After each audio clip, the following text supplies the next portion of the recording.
BRS के कारगुजार सदर के तारक रामाराव ने तनकीद की कि तेलंगाना के रेवेन्यू मिनिस्टर के घर पर ईडी के छापे के 2 माह बाद भी किसी किस्म की कोई इत्तला नहीं है। उन्होंने पूछा कि क्या इन छापों के बारे में कोई अपडेट्स हैं। उन्होंने कहा कि ईडी के छापे से मुतालिक तस्वीर, वीडियोज और कम अज कम ईडी हुकाम के बयान अभी तक सामने नहीं आए हैं। उन्होंने कहा कि उस दिन नोटों की गिनती के लिए इस्तेमाल होने वाली 2 मशीनों का क्या हुआ, उन छापों पर खामोशी क्यों। मालूम हुआ है कि इस साल 27 सितंबर को ईडी हुकाम ने हैदराबाद में वजीर पोंगुलेटी श्रीनिवास रेड्डी की रिहायश गाहों और दफातर पर छापा मारा था।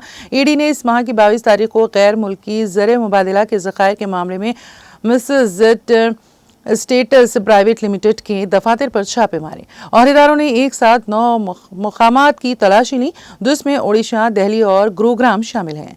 ईडी ने पीर को ऐलान किया कि छापे के दौरान 1.39 करोड़ रुपए और खुफिया दस्तावेजात जब्त कर लिए गए हैं। इस पस मंजर में केटीआर ने वजीर पोंगुलेटी के घर पर आईटी के छापों के 2 माह बाद भी मालूमात की कमी पर सवाल उठाया।